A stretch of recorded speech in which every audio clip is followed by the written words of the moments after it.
checking in on the late night using two devices today.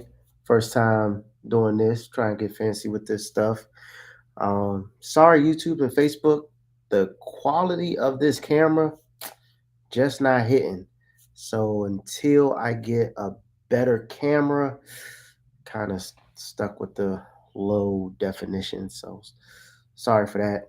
Um, What's good, my guy? It's early. What time is it over there? It's like 10 o'clock over here.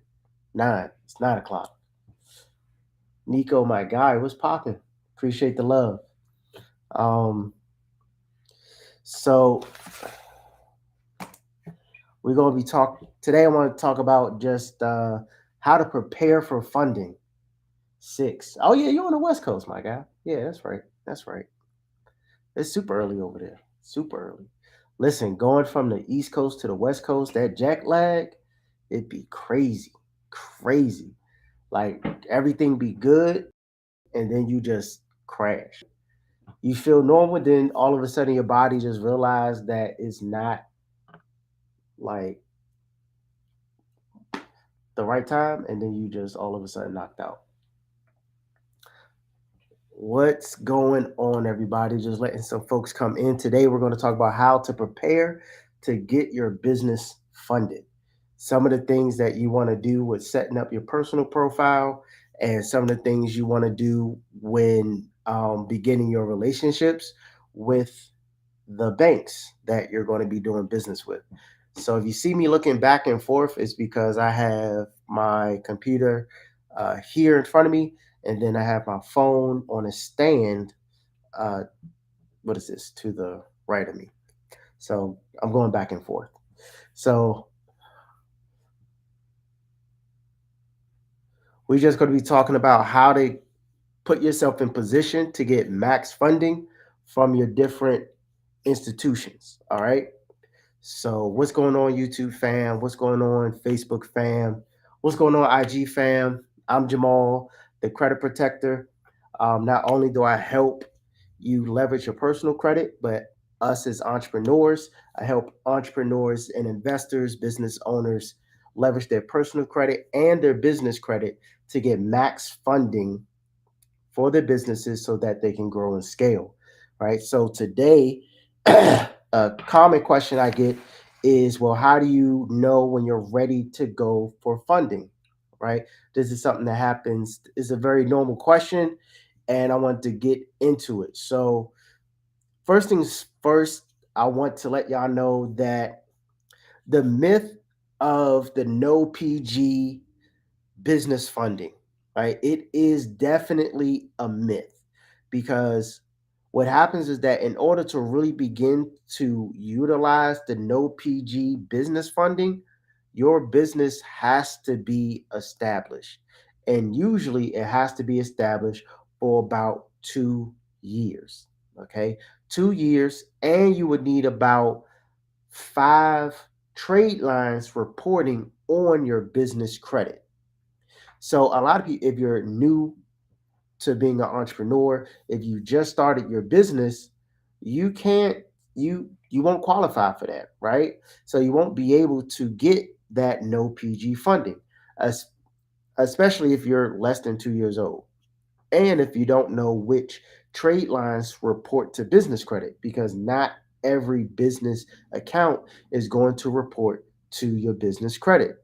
Now, when you work with someone like myself, of course, I know which accounts report to business credit outside of the regular ones that we know about: Granger, Uline, right? A BP gas card, Fuelman gas card. These are just some of the ones that will report to your business credit. Okay, there are way more than that, but that's just a little starter.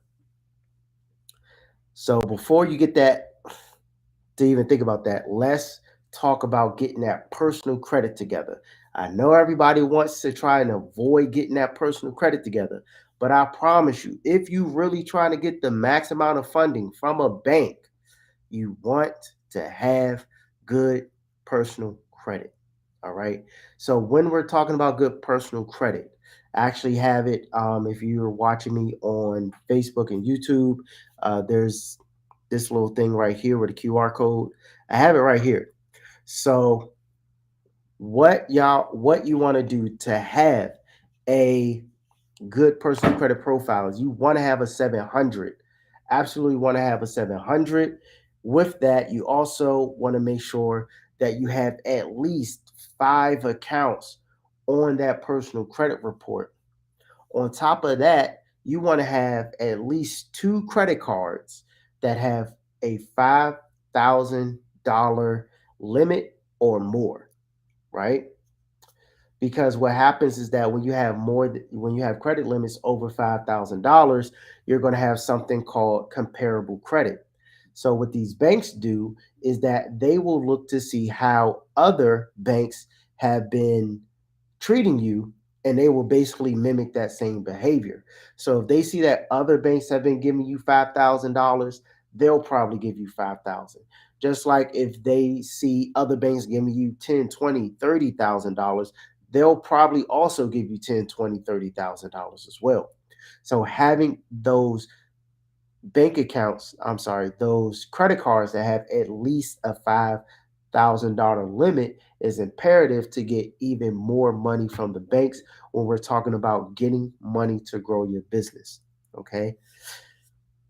Next, you also want to make sure that you have your credit card utilization. That is, uh, for lack of a better term, your credit card usage below 10% before you go for funding.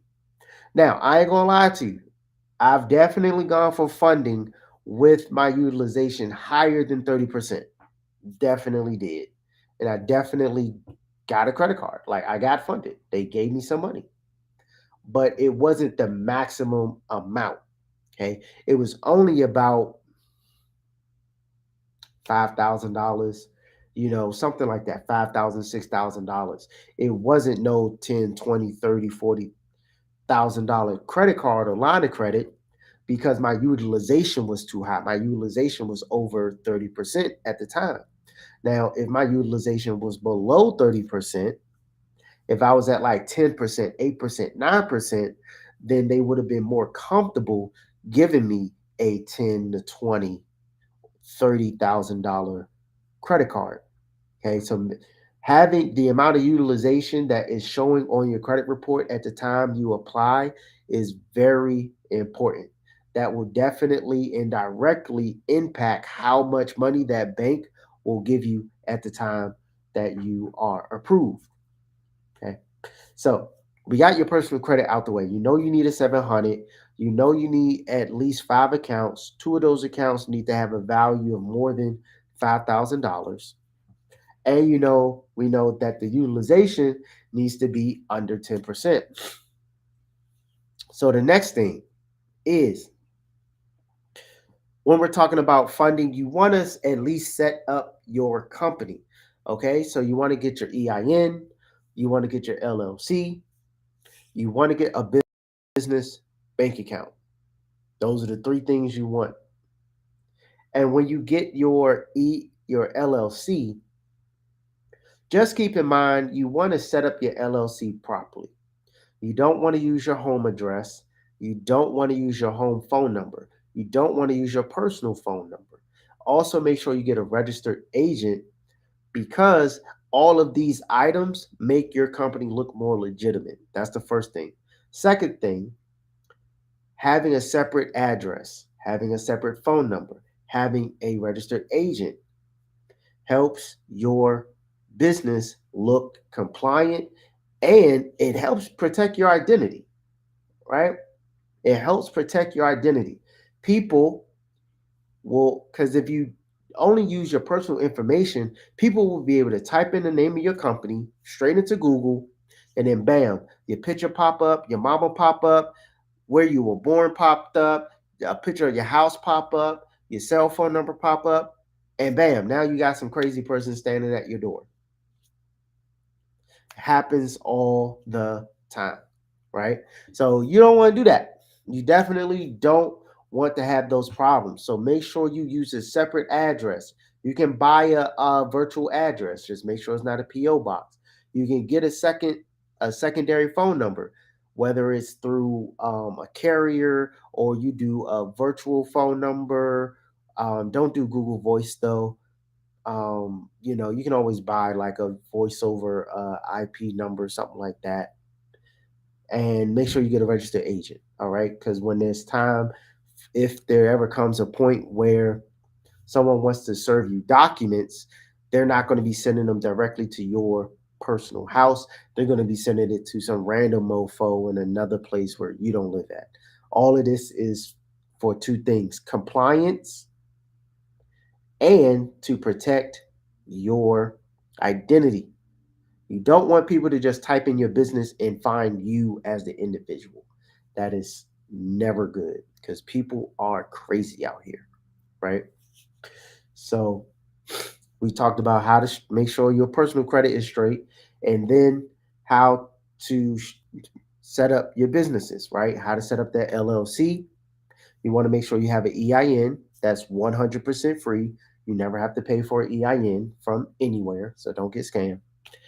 And a bank account, right? Bank account can be any bank of your choice.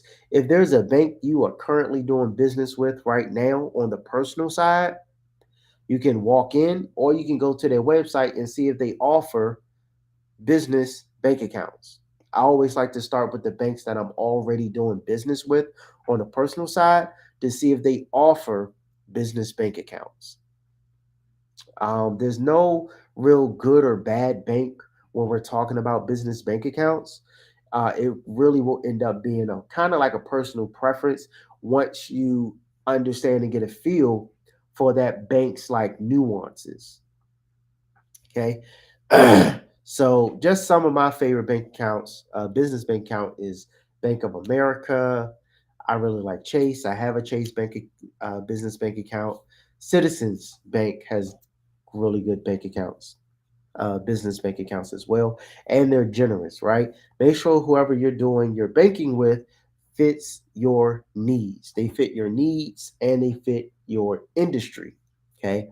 Nothing worse than trying to build a relationship and it turns out that that bank isn't that friendly to your industry, whether you're doing trucking or real estate investing or real estate development or some other type of industry, maybe a high risk industry if you're in high risk. Okay, so just make sure the bank is friendly to your industry before you do too much with building that relationship with them. All right, if this is helpful, because I can't see any comments or anything, just let me know. Okay, next is, so now you have the bank account, right? You got your LLC, you got your EIN, you got your bank account, you have your accounts that are over $5,000, you have utilization that is under 10%. Now, what do? This is what we do.